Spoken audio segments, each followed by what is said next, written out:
A 75-year-old man hears a voice in the middle of the desert. Not a visible angel, not thunder from the sky, a voice.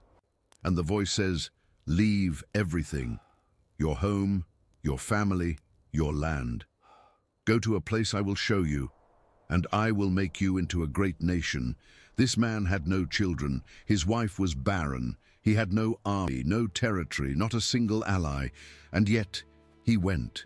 From this decision, from this insane walk of an old man without heirs toward the unknown, was born the most influential, most persecuted, and most indestructible people in human history. A people who survived pharaohs, empires, exiles, and massacres. A people who gave the world the Bible, monotheism, and the man who divided history into before and after. But how? How did a family of landless nomads turn into all of this? And why did God choose them specifically? This is the story you are about to hear now. 4,000 years compressed into 60 minutes, from the dust of Eden to the first Christians. And I warn you, this story is more violent, more surprising, and more impossible than anything Hollywood has ever tried to put on a screen. But to understand the people of God, you need to understand why God needed a people. And for that, we go back to the absolute beginning of everything. Genesis 1 describes creation in 6 days. Light, sky, earth, seas, plants, animals. And on the 6th day, God does something different from everything that came before. He doesn't say, "Let there be." He says, "Let us make. Let us make man in our image and likeness." It is the only moment of creation where God uses the plural, as if he were facing a decision that weighed more than all the others. Adam is formed from the dust of the ground, Eve from his rib. God plants a garden eastward in Eden, and the biblical description of this place is anything but abstract. Genesis 2 speaks of rivers with real names, the Tigris and the Euphrates, which still exist today and cut through modern Iraq. It speaks of gold, bdellium, and onyx stone. It was a physical place with coordinates, with geography, and in the center of the garden, 2 trees, the tree of life and the tree of the knowledge of good and evil. One rule, a single rule: do not eat from this tree. From all the others, yes; from this one, no. And here begins the pattern that will repeat for the next 4,000 years of human history. God offers a covenant, the human being breaks it. The serpent convinces Eve. Eve eats, Adam eats. And in that instant, something breaks that will never again be repaired by human hands. Direct intimacy with God. It was over. For the first time, the text says they felt shame. For the first time, they hid. God expels the two from the garden. He places cherubim with flaming swords guarding the entrance. And humanity begins its journey on the outside. But, and here is a detail most people ignore, in the middle of the curse, God hides a promise, Genesis 3:15. He says to the serpent, "The offspring of the woman will crush your head." It is the first messianic prophecy in the Bible. Even before a people existed, before Abraham, before Moses, before David, God already had a rescue plan. And the fall spreads fast. Cain kills Abel. The first murder in history is a fratricide. Violence multiplies so quickly that in just a few generations, Genesis 6 describes the earth as a place where every inclination of the thoughts of the human heart was only evil all the time. Not partially, not sometimes. Continually. God regrets having created human beings. The Hebrew text uses the word nacham, which carries pain, not just a change of mind. It is a God who feels, and what he feels in this moment is deep mourning. But in the middle of a corrupted humanity, one man walks in the opposite direction. Noah. Genesis 6:9 says that Noah was a righteous man, blameless among the people of his time, and that he walked with God. In a world where even breathing seemed contaminated by evil, one man held the line. And God gives him an order that sounds like madness. Build a boat. Not just any boat. A structure 140 meters long, 23 wide, and 14 high. Larger than a football field. 3 decks. coated with pitch inside and out. No motor, no sail, no rudder. It wasn't a ship, it was a box designed to float and survive. Noah spent decades building it. Jewish tradition speaks of 120 years. Imagine the mockery.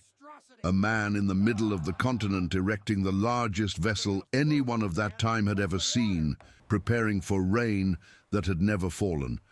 Because the text suggests that before the flood, the earth had never experienced rain as we know it. Then came the flood, 40 days and 40 nights, but it wasn't just rain. Genesis 7:11 says that the springs of the great deep burst forth. The ground split open, water rose from below and fell from above at the same time. The earth was literally swallowed. 8 people survived, 8 in the entire planet. Noah, his wife, his 3 sons, and their wives. When the ark finally rested on the mountains of Ararat and the door opened, the world they knew had disappeared. No cities, no roads, no neighbors. Total silence. A restart from zero. God makes a new covenant with Noah, never again to destroy the earth with water, and he places the rainbow as a sign, not as decoration, but as a contract. Every time it rains and the bow appears, it is God reaffirming that promise made to a man soaked in mud on the top of a mountain. But here comes something that will frustrate you. Humanity did not learn. Noah's descendants multiply, they spread, and their first great collective decision is to build the Tower of Babel, a tower that would touch the sky, not to worship God, but to make a name for themselves. The same arrogance, the same independence. God comes down, and the text literally says comes down, confuses the languages and scatters them across the face of the earth. Nations are formed, peoples, cultures, languages, everything is born from this moment. But the practical result is that humanity is lost again, fragmented, worshipping idols, sinking into the same cycle. And here, in chapter 12 of Genesis, God changes strategy. Instead of dealing with all of humanity, he chooses one man, Abram, who would later be called Abraham, a man from Ur of the Chaldeans, likely in the region of modern Iraq, the son of an idol maker, according to Jewish tradition, someone who grew up in the cradle of idolatry, and God speaks to him. Genesis 12 verses 1 to 3, "Go from your country, your people, and your father's household to the land I will show you. I will make you into a great nation, and I will bless you. I will make your name great, and all peoples on earth will be blessed through you." Pay attention to that last phrase, all peoples on earth. God is not choosing a people to privilege them and abandon the rest. He is choosing a channel, an instrument, a lineage through which the blessing will reach everyone. This is the contract that foundations the entire story that follows. Abraham was 75 years old when he left. Sarah, his wife, was barren, and the promised land, Canaan, was already occupied by other peoples. So what God promised was an impossible son, an occupied land, and a nation that did not exist. Everything in the future, everything depending on faith. And Abraham stumbled more than once. He lied about Sarah twice, saying she was his sister to protect himself. He tried to manufacture the promise on his own when he had a son, Ishmael, with the servant Hagar, because he was tired of waiting. He was human, flawed, fearful at times, but he kept walking, and when Abraham was 100 years old and Sarah was 90 years old, Isaac was born, the son of the promise, the impossible that became flesh and bone. If this already seems intense, hold on, because God is going to ask for this son back. Genesis 22 is one of the most disturbing scenes in the entire Bible. God says to Abraham, "Take your son, your only son, Isaac, whom you love. Go to the region of Moriah and sacrifice him there as a burnt offering." Think about the weight of those words. Your son, your only one, whom you love. God leaves no room for emotional distancing. He makes sure to name the bond before asking for the sacrifice. Abraham wakes up early, cuts the wood, saddles the donkey, and walks for 3 days with Isaac toward Mount Moriah. 3 days. walking in silence beside the son he's going to sacrifice. Imagine what was going through that man's head with every step. On the way, Isaac asks, "Father, the fire and wood are here, but where is the lamb for the burnt offering?" And Abraham answers one of the most loaded phrases in all of Scripture: God himself will provide the lamb. He binds Isaac, he places the boy on the altar, he raises the knife. And at the last second, an angel shouts from heaven, "Abraham, Abraham, do not lay a hand on the boy." God never wanted Isaac's death. It was a test, the most extreme a father could face. And Abraham passed, not because he didn't feel pain, but because he trusted that God knew what he was doing even when nothing made sense. And here is something that gives you chills when you connect the dots. Mount Moriah, where Abraham almost sacrificed Isaac, is the same place where Solomon will build the Temple of Jerusalem 1,000 years later. And it is the same region where, 2,000 years in the future, God will indeed deliver his own son. The lamb that Abraham said God would provide showed up. It just took 20 centuries. If you believe that nothing in the Bible is a coincidence, comment below, God is faithful. Isaac grows up. He marries Rebekah, and he has twin sons who fight from their mother's womb, Esau and Jacob. Esau, the eldest, a hunter, impulsive, visceral. Jacob, the youngest, quiet, calculating, cunning. Jacob deceives his blind father, steals the blessing of the firstborn, and flees to escape his brother's fury. And there, fleeing alone through the desert, he has a dream. A ladder connecting earth to heaven, with angels ascending and descending. And God speaks from the top, "I am the Lord, the God of Abraham and Isaac. I will give you and your descendants the land on which you are lying." The promise did not die. It jumped from Abraham to Isaac, and from Isaac to Jacob. And Jacob, who would go through 20 years of exile, cheating, forced labor, and an entire night physically wrestling with God, would receive a new name. Israel, the one who struggles with God. The people of God do not carry the name of a saint. They carry the name of a fighter. Jacob, now Israel, had 12 sons. 12. And from those 12 would be born the 12 tribes of Israel. The family was growing. The promise made to a childless man was multiplying. But this family was anything but functional.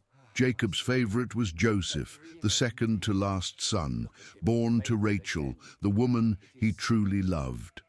Jacob gave Joseph a special robe with long sleeves and vibrant colors, which in the ancient world meant one thing: you don't have to work. You are the heir. The brothers hated Joseph, and that hatred turned into a conspiracy. Joseph was 17 years old when his own brothers threw him into an empty cistern in the middle of the desert. 10 grown men surrounding a teenager, stripping off his robe, debating whether to kill him or sell him. They decided to sell. 20 pieces of silver. The price of a slave in the Middle Eastern market around 1900 BC.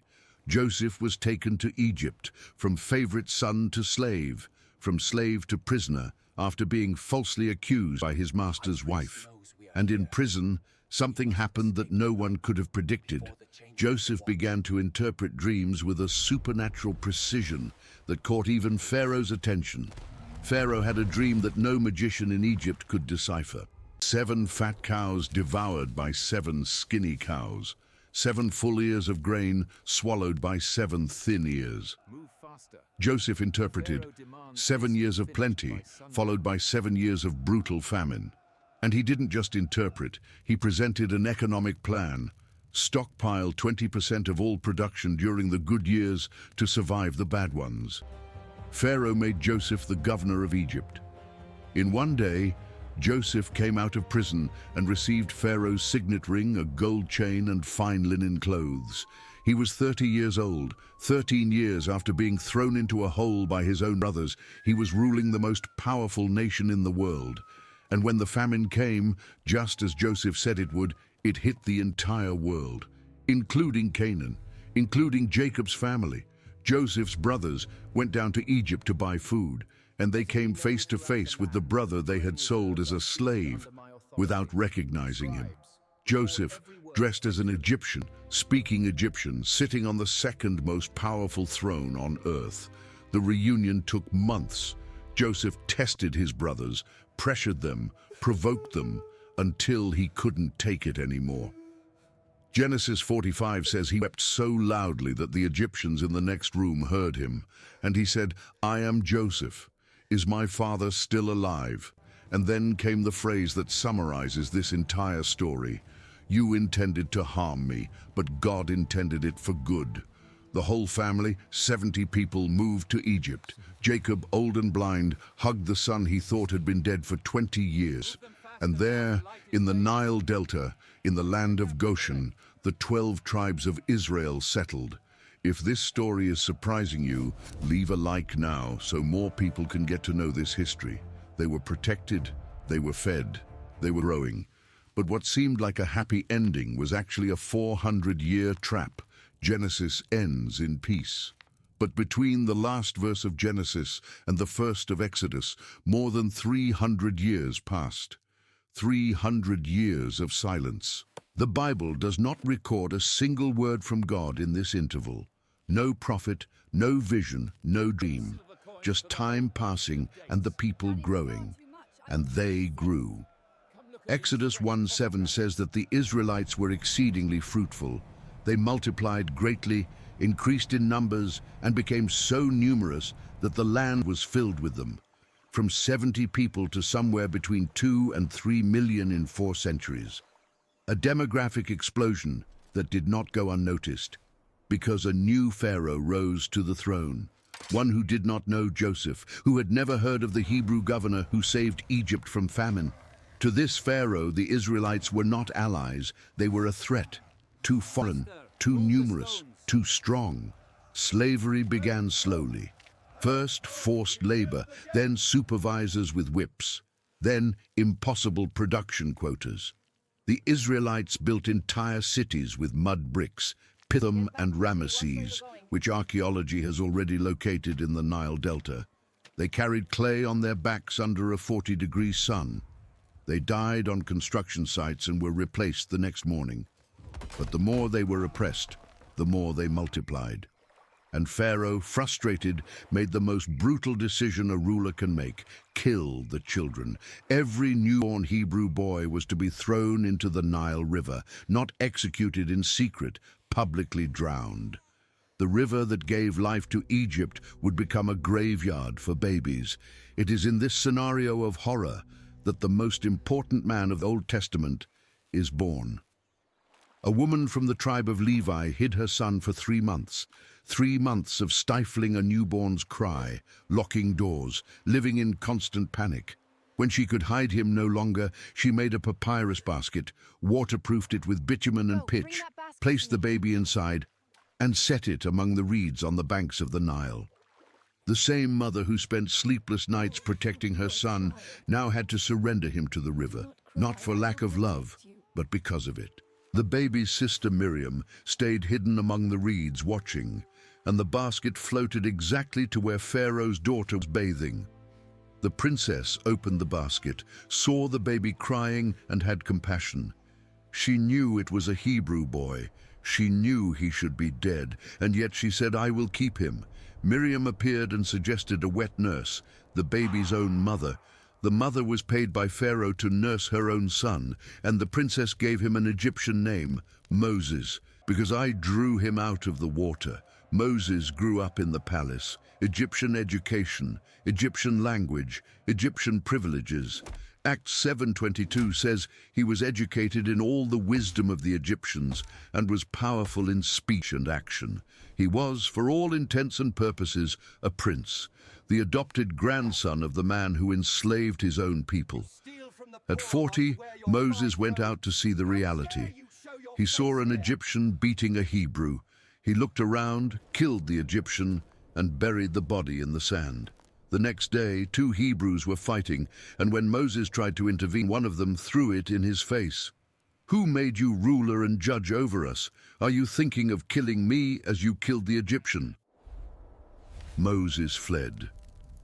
He crossed the Sinai desert and reached Midian, where he became a shepherd. From prince to fugitive to shepherd. 40 years in the palace, 40 years in the desert. 80 years of preparation for a mission he never asked for. And then, on an ordinary day, shepherding his father-in-law's flock near Mount Horeb, Moses saw something impossible, a bush on fire that was not consumed. The flames burned, but the leaves remained intact. He approached, and from the middle of the fire a voice called, "Moses, Moses, take off your sandals, for the place where you are standing is holy ground." Moses covered his face. He was afraid to look at God.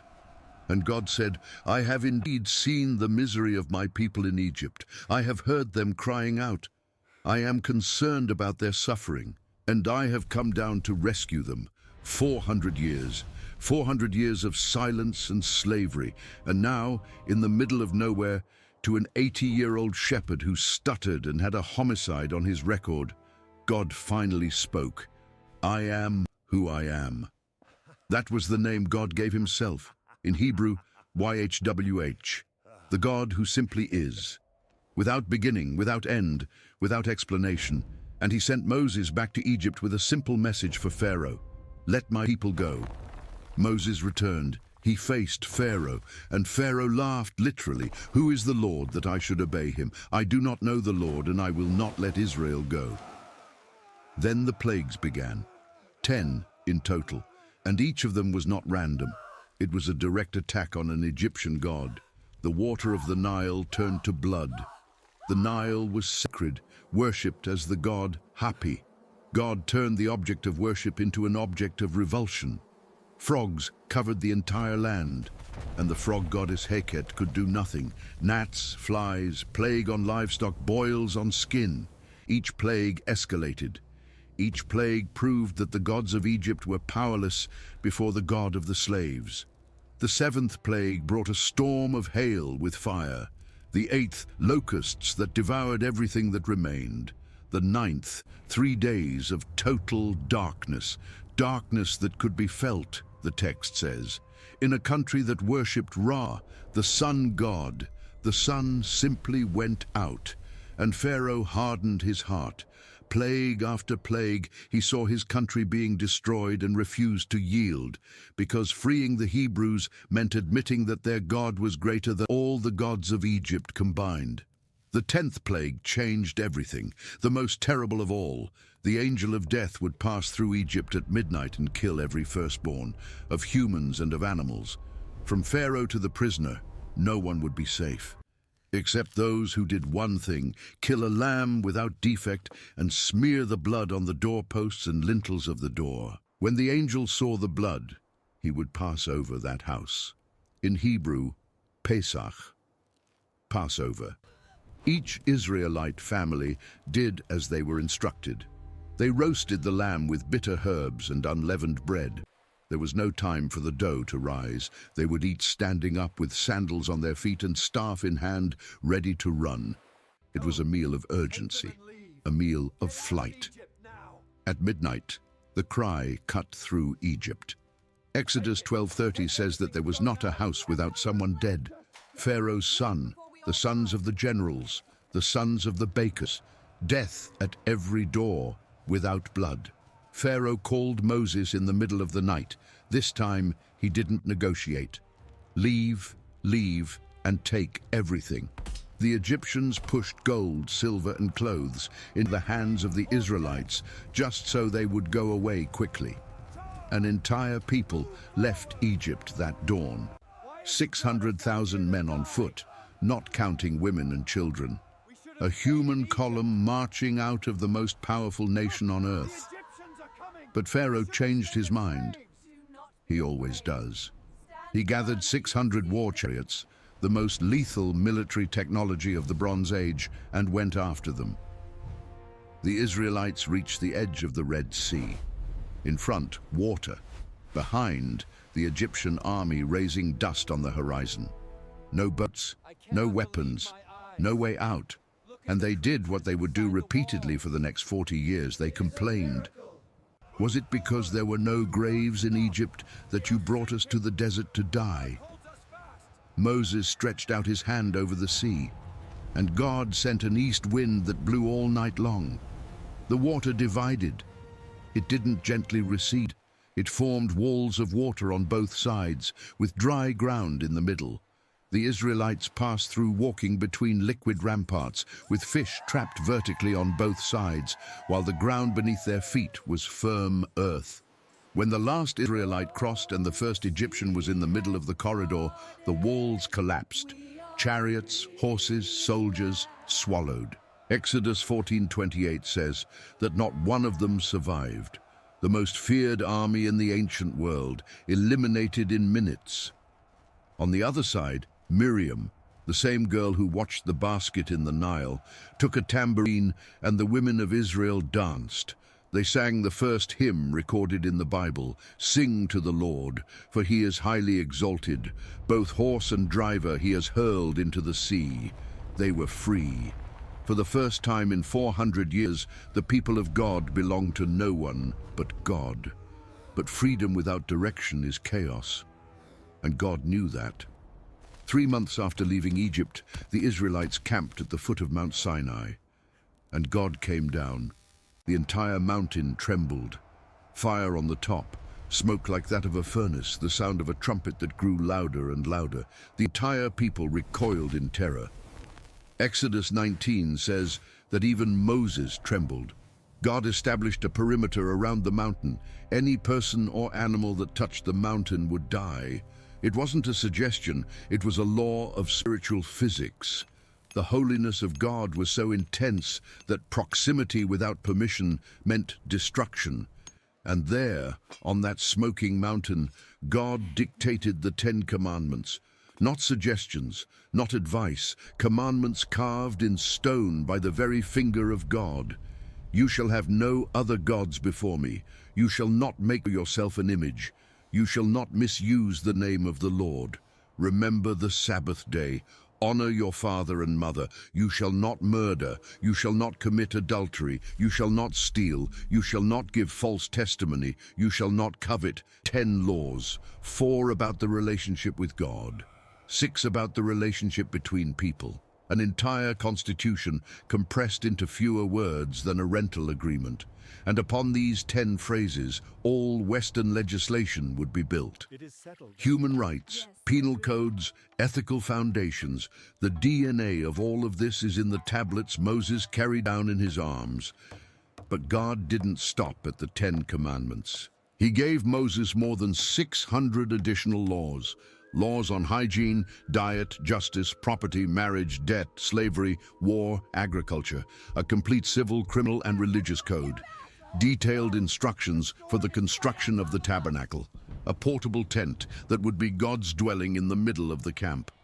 Moses went up the mountain and stayed there 40 days, without food, without water, in the direct presence of God, receiving the instructions. And meanwhile, down below, the people couldn't stand the wait. 40 days without a leader, 40 days without knowing if Moses was alive or dead. And what did they do? They went to Aaron, Moses' brother, the high priest, the number 2, and said, "Make us gods who will go before us." Aaron asked for their gold earrings, the same gold the Egyptians had given them on the night of the escape. The gold of liberation became the material for idolatry. Aaron melted it all down and fashioned a golden calf, and the people bowed before a statue made of their own jewelry and said, "These are your gods, Israel, who brought you up out of Egypt." 40 days. It took only 40 days for a people who saw the sea open, who ate manna from heaven, who drank water from a rock, who followed a pillar of fire by night and a cloud by day, to bow before a piece of melted metal. When Moses came down and saw the scene, the calf dancing, the naked and uncontrolled people, he threw the tablets of the law on the ground. The tablets written by the finger of God shattered at the foot of the mountain where God had just spoken. The symbolism is brutal. The covenant was broken before it was even implemented. God wanted to destroy the entire people. He said to Moses, "Now leave me alone so that my anger may burn against them and that I may destroy them. Then I will make you into a great nation. God offered Moses the same deal given to Abraham, but over the ruins of Israel, and Moses refused. He interceded. He argued with God. What will the Egyptians say? That you brought this people out of Egypt to kill them in the mountains? Moses used God's own reputation as an argument, and God listened.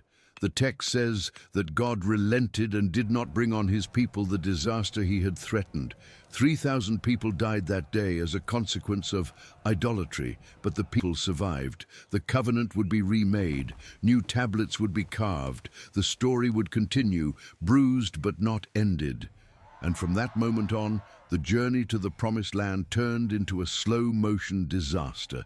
The journey from Sinai to Canaan would take, in a straight line, about 11 days. It took 40 years. God sent 12 spies to scout the land, one from each tribe. They returned after 40 days, carrying a cluster of grapes so large it took 2 men to carry it. The land was everything God had promised: fertile, abundant, overflowing with milk and honey. But 10 of the 12 spies said, "We can't do it. The people there are giants, the cities are fortified. We are like grasshoppers compared to them. We are going to die." Only 2, Joshua and Caleb, said, "Let's go. God is with us. If he promised, he delivers." The people chose to listen to the 10. They cried all night. They wanted to go back to Egypt, go back to slavery. They preferred known chains to a freedom that required courage. And God said, "You don't want to enter? Then you won't enter. This entire generation will die in the desert. Your children, they are the ones who will step on the land you refused." 40 years, 1 year for each day the spies spent in the land. And so it was. An entire generation dragged itself through the Sinai desert. They ate manna every morning for 40 years. The text says manna tasted like honey wafers and appeared with the dew, like a thin white layer on the sand. Their clothes did not wear out, their feet did not swell, but all of them, one by one, died without seeing the promise fulfilled. Moses, too, the greatest leader Israel ever had, made a mistake at Meribah. God told him to speak to a rock so that water would come out of it. Moses, furious with the people's complaints, struck the rock twice with his staff.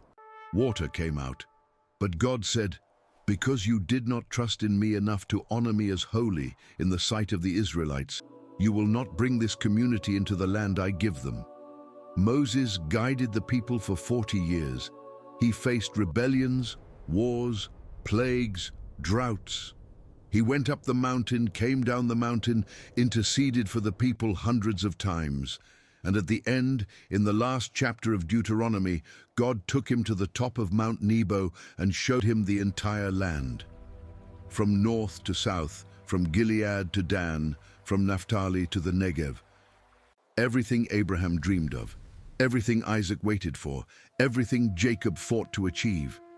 God said, "This is the land I promised on oath to Abraham, Isaac, and Jacob. I have let you see it with your eyes, but you will not cross over into it." Moses died there. At 120 years old, his eyes were still perfect, his vigor intact.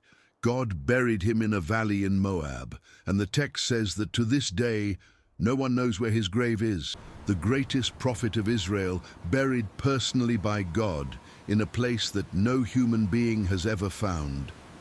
Israel wept for 30 days, and then they rose, because on the east bank of the Jordan River, a new leader was already standing, Joshua.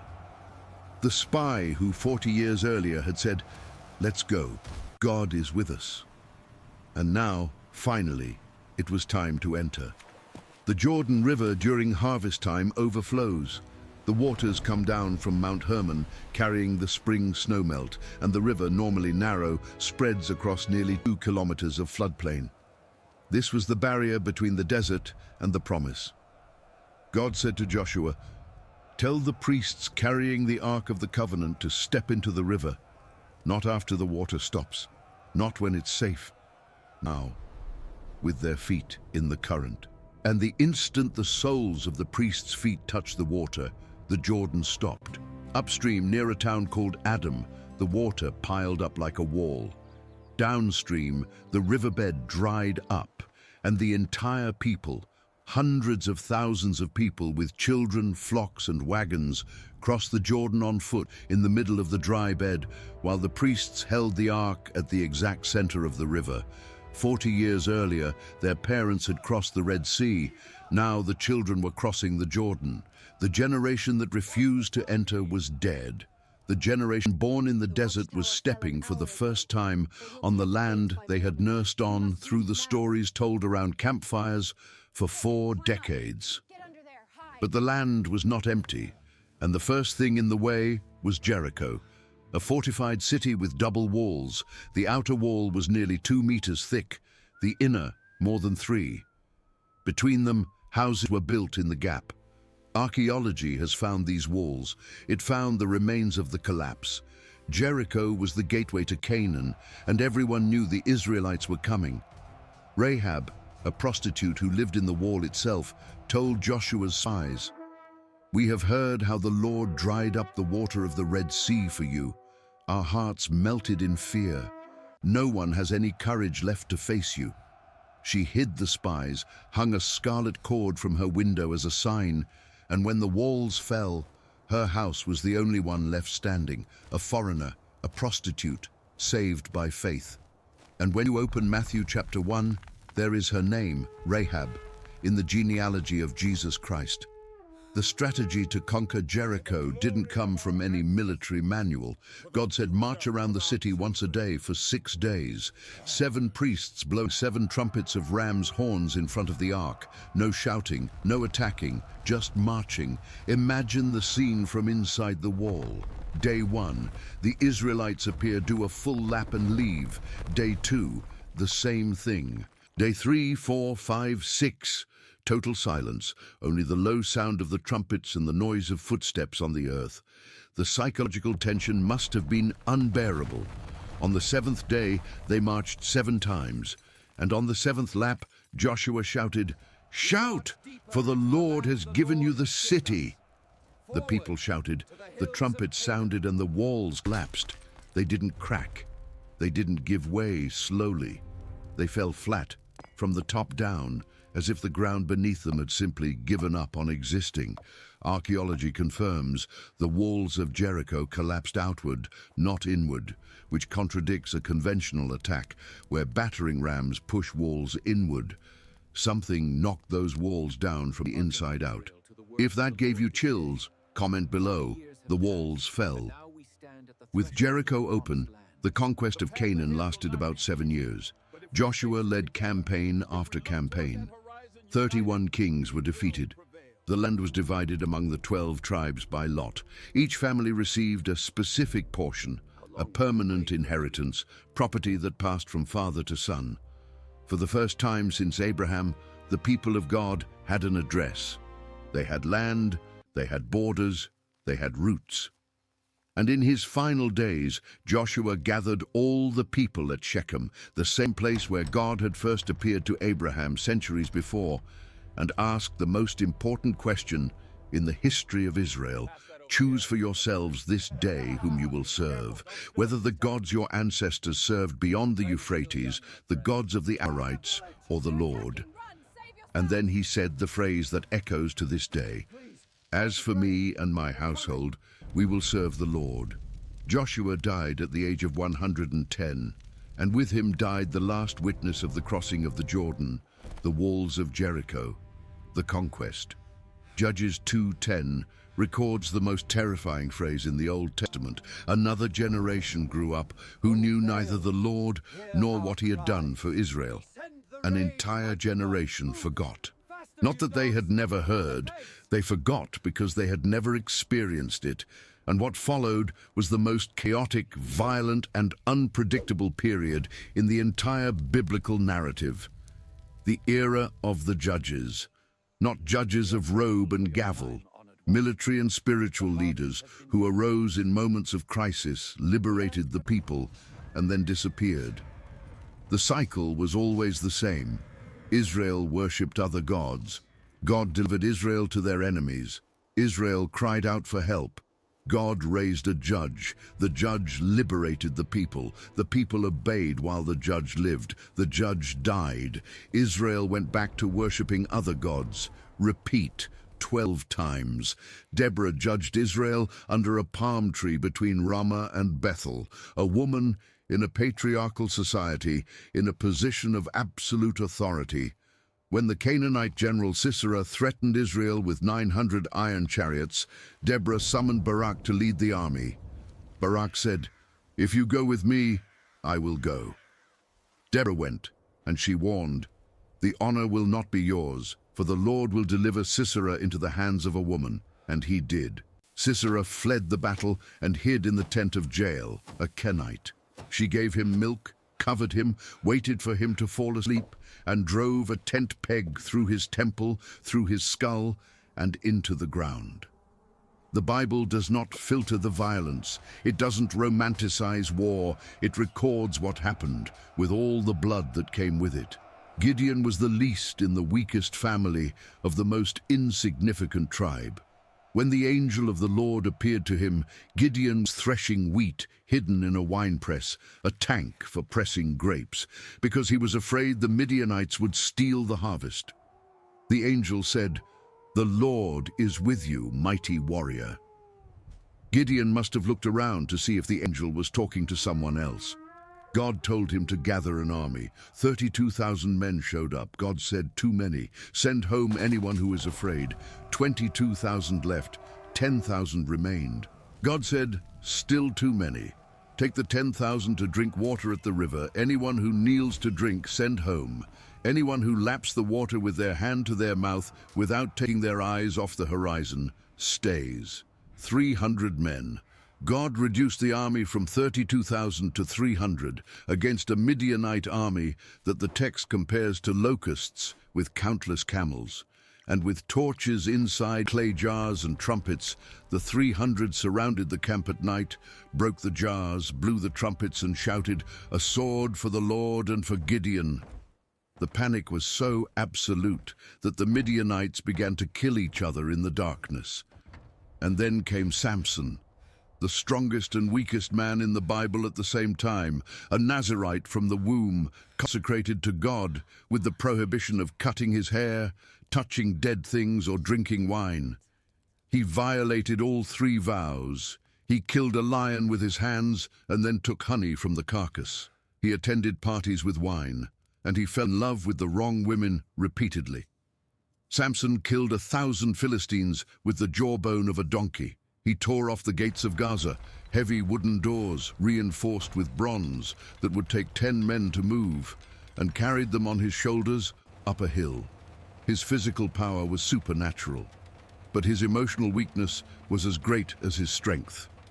Delilah asked 3 times for the secret of his strength. He lied 3 times. She betrayed him 3 times, and the 4th time he told the truth. "If my head is shaved, my strength will leave me." He slept on her lap. She called a man to shave off the 7 braids, and Samson woke up thinking he would go out as before. But the text says the saddest phrase in the book: he did not know that the Lord had left him. The Philistines gouged out his eyes, shackled him, and put him to turn a grain mill like an animal. The strongest man in the world, blind and enslaved, walking in circles, but his hair grew. And on a feast day, the Philistines brought Samson to the temple of Dagon to entertain them. 3,000 people on the roof, plus hundreds inside the temple. Samson asked the boy guiding him to lean him against the 2 central pillars. And he prayed for the last time, "Sovereign Lord, remember me. Please, God, strengthen me just once more." He pushed the pillars with both hands. The entire temple collapsed. Samson killed more Philistines in his death than in his entire life. The book of Judges ends with a phrase that is both a summary and an epitaph. In those days, Israel had no king. Everyone did as they saw fit. No king, no law, no center, every tribe for itself. The people who had received the most detailed covenant in human history were living in absolute chaos. And it was into this vacuum that Samuel emerged. His mother, Hannah, was barren. In a world where a woman's value was measured by the children she produced, Hannah lived in humiliation. She went to the tabernacle at Shiloh and prayed with such intensity that the priest Eli thought she was drunk. Her lips moved, but no sound came out. The pain was so deep that prayer became only movement. God heard, Samuel was born, and Hannah, fulfilling her promise, delivered the boy to the tabernacle as soon as he was weaned. 3 years old, maybe 4, living in the temple, sleeping beside the Ark of the Covenant. One night, a voice called, "Samuel!" He ran to Eli. "I did not call you, go back to sleep." Again, "Samuel!" Again he went to Eli. The third time Eli understood. If he calls again, say, "Speak, Lord, for your servant is listening." And God spoke to a boy what the adults did not want to hear, that Eli's priesthood would be destroyed because his sons were corrupt and he had not rebuked them. Samuel grew up, and every word he spoke came true.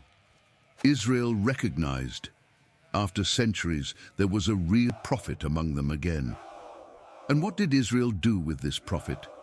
They asked for a king, not just any request, a rejection. 1 Samuel 8:7, God said to Samuel, "It is not you they have rejected, but they have rejected me as their king." The people looked at the nations around them, Egypt, Assyria, Philistia, and wanted to be the same. They wanted a man on a throne, with a crown and an army, instead of an invisible God who spoke through prophets. Samuel warned, "A king will take your sons for war, your daughters for the kitchen, your fields for himself, 1/10 of your flocks. When that day comes, you will cry out for relief from the king you have chosen, but the Lord will not answer you in that day." The people heard the entire warning and replied, "No, we want a king over us." God granted it, Saul, from the tribe of Benjamin. The text describes that he was a head taller than any of the others. From his shoulders up, he stood out in the crowd, handsome, imposing, with the presence of a king. He started humble. When Samuel anointed him, Saul was looking for his father's lost donkeys. When he was presented to the people as king, he hid behind the baggage. But power does things to people. Saul offered a sacrifice that only the priest could offer. Because Samuel was late and the Philistine army was approaching, impatience disguised as devotion. Later, in a war against the Amalekites, God commanded him to destroy everything. Saul spared the enemy king and the best animals. When Samuel confronted him, Saul said, "I kept the animals to sacrifice to the Lord." Samuel responded with one of the most cutting phrases in all of Scripture. "Does the Lord delight in burnt offerings and sacrifices as much as in obeying the Lord? To obey is better than sacrifice." And then, "Because you have rejected the word of the Lord, he has rejected you as king." Saul wept. He grabbed Samuel's robe, and it tore in his hand. Samuel said, "The Lord has torn the kingdom of Israel from you today, and has given it to one of your neighbors, to one better than you." That next person was a ruddy teenager who tended sheep in Bethlehem. God sent Samuel to Jesse's house to anoint the new king. Jesse presented 7 sons, tall, strong, with the appearance of warriors. God rejected them all.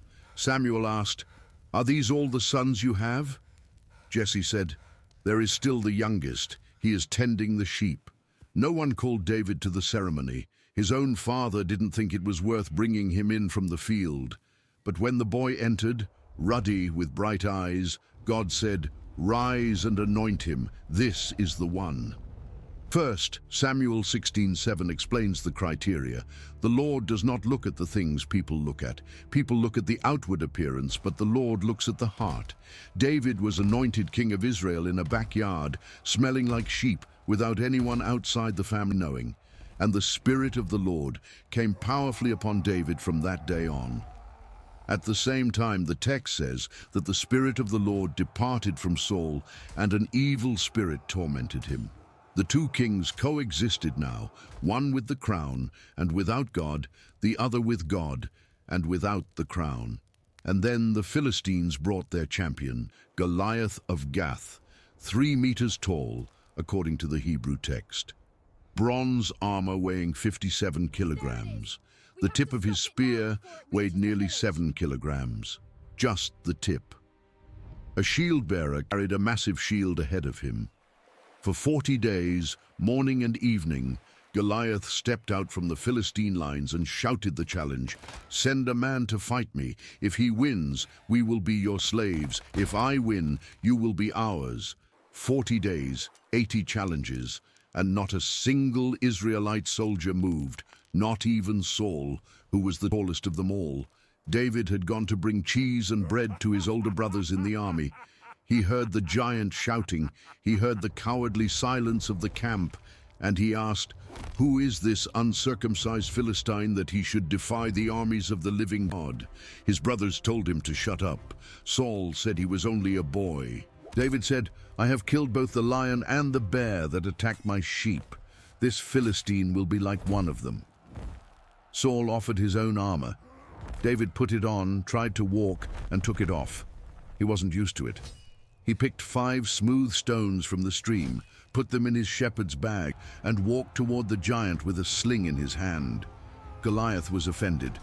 "Am I a dog, that you come at me with sticks?" He cursed David by his gods. He promised to give his flesh to the birds and the beasts. David responded by running. He didn't retreat, he didn't stop. He ran toward the giant. He put a stone in the sling, swung it, and let go. The stone hit Goliath's forehead and sank into his skull. The giant fell face down on the ground. David had no sword. He ran to the body, pulled Goliath's own sword, and cut off his head. The Philistines, seeing their champion decapitated by a boy, fled. Israel pursued and won one of the most decisive battles in its history. And David, the shepherd, the youngest, the forgotten, became the most famous man in the kingdom in a single day. Saul brought him to the palace. Jonathan, Saul's son, loved David as a brother. The people sang in the streets, "Saul has slain his thousands, and David his tens of thousands." And in that moment, in Saul's eyes, something broke. Admiration turned to envy, envy turned to paranoia, and paranoia turned into a manhunt. Saul tried to kill David with a spear twice while David played the harp to soothe his torments. He missed both times. He sent David into suicidal battles, hoping he would die. David returned with more victories. He offered his daughter in marriage for an impossible price, 100 Philistine foreskins. David brought 200. Every attempt to destroy David only made him greater. Saul summoned the entire army to hunt a single man through the desert of Judah. David lived in caves in En-Gedi, in the desert rocks, with a band of 400 men the text describes as those in debt, in distress, and discontented. The future king of Israel leading a group of outcasts. And twice, David had the chance to kill Saul.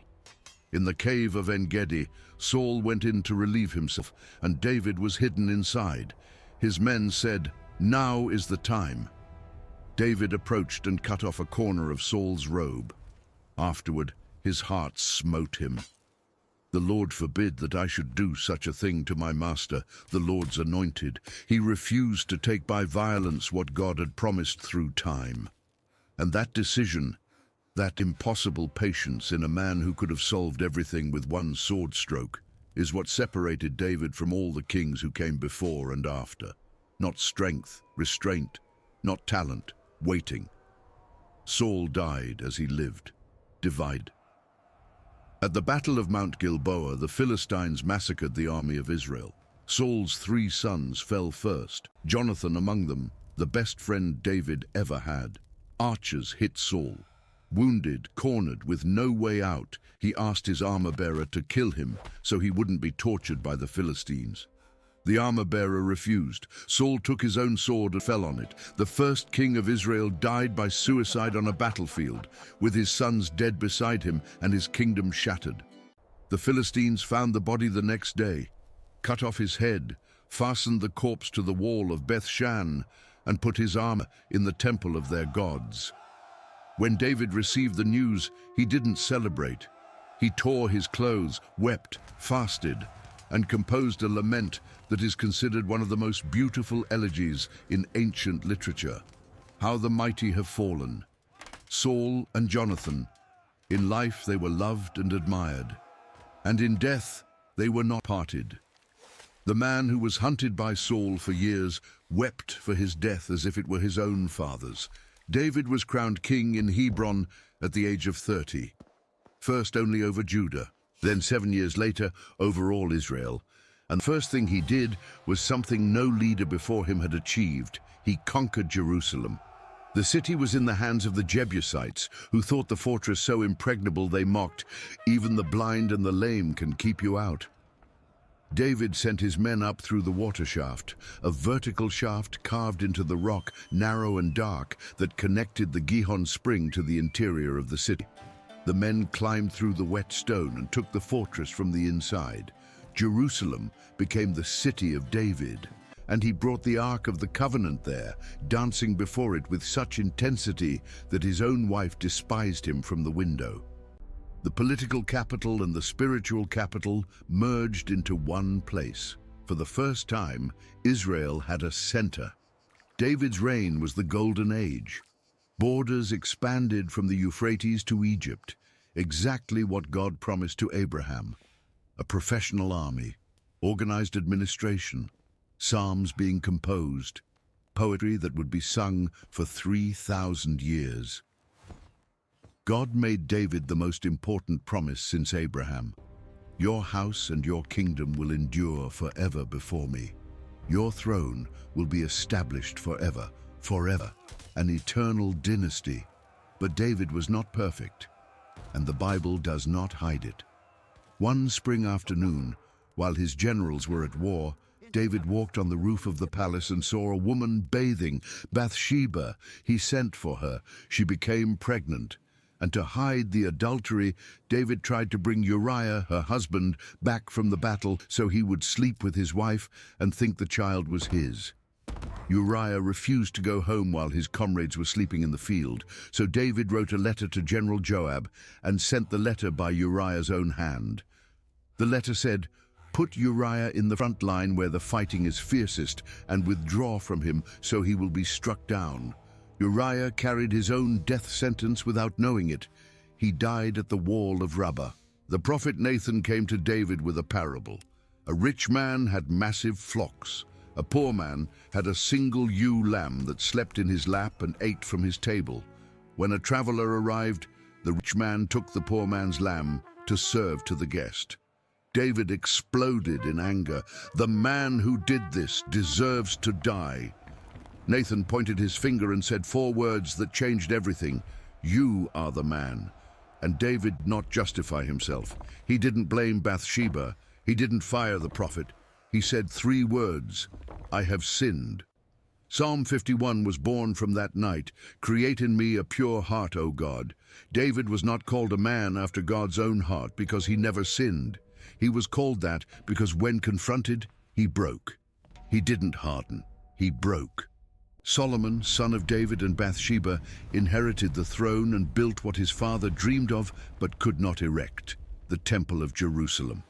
7 years of construction, 180,000 workers. Stones 12 meters long cut the quarry and transported without iron tools at the site. The sound of a hammer was never heard at the location. Interior walls lined with cedar of Lebanon, carved with flowers and cherubim. The Holy of Holies covered in pure gold, floor, walls, ceiling. When the ark was placed inside and the priests came out, a cloud filled the temple with such density that no one could stand. The glory of God had a physical address, but Solomon, the wisest man who ever lived, committed the most predictable mistake in history. 700 wives, 300 concubines, many of them foreigners who bought their gods, and in his old age his heart turned. The man who built the temple of God built altars to Ashtoreth and Molech on the same mountain. When Solomon died, the kingdom cracked. 10 tribes to the north under Jeroboam, 2 to the south, Judah and Benjamin under Rehoboam, David's grandson. The north never had a faithful king, The south had a few, but it wasn't enough. In 722 BC, Assyria swept through the northern kingdom. 10 tribes scattered, absorbed, disappeared from history. In 586, Nebuchadnezzar burned Jerusalem. Solomon's temple, which took 7 years to build, burned in one day. The Ark of the Covenant disappeared. No one knows where it is to this day.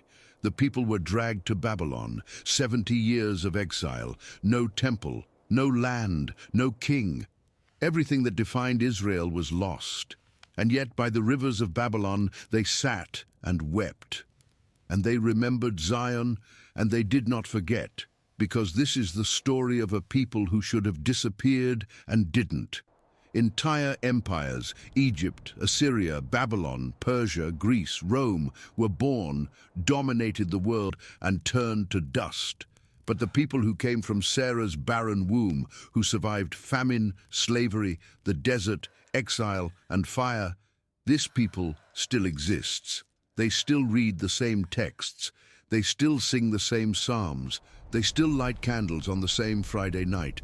3,500 years later, the promise made to a shepherd in the desert of Haran stands firm. And if you watch this far, the question that remains is not about them. It's about you. Because at some point in this story, everyone recognizes themselves. In Abraham's fear, in Moses' stubbornness, in Samson's weakness, in David's fall, in Hannah's patience, in Israel's rebellion. This is not a story about perfect people. It is a story about a God who insists on not giving up on imperfect people. If you made it to the end, click on the video appearing on your screen now. I prepared it especially for those who watch this one until the very end.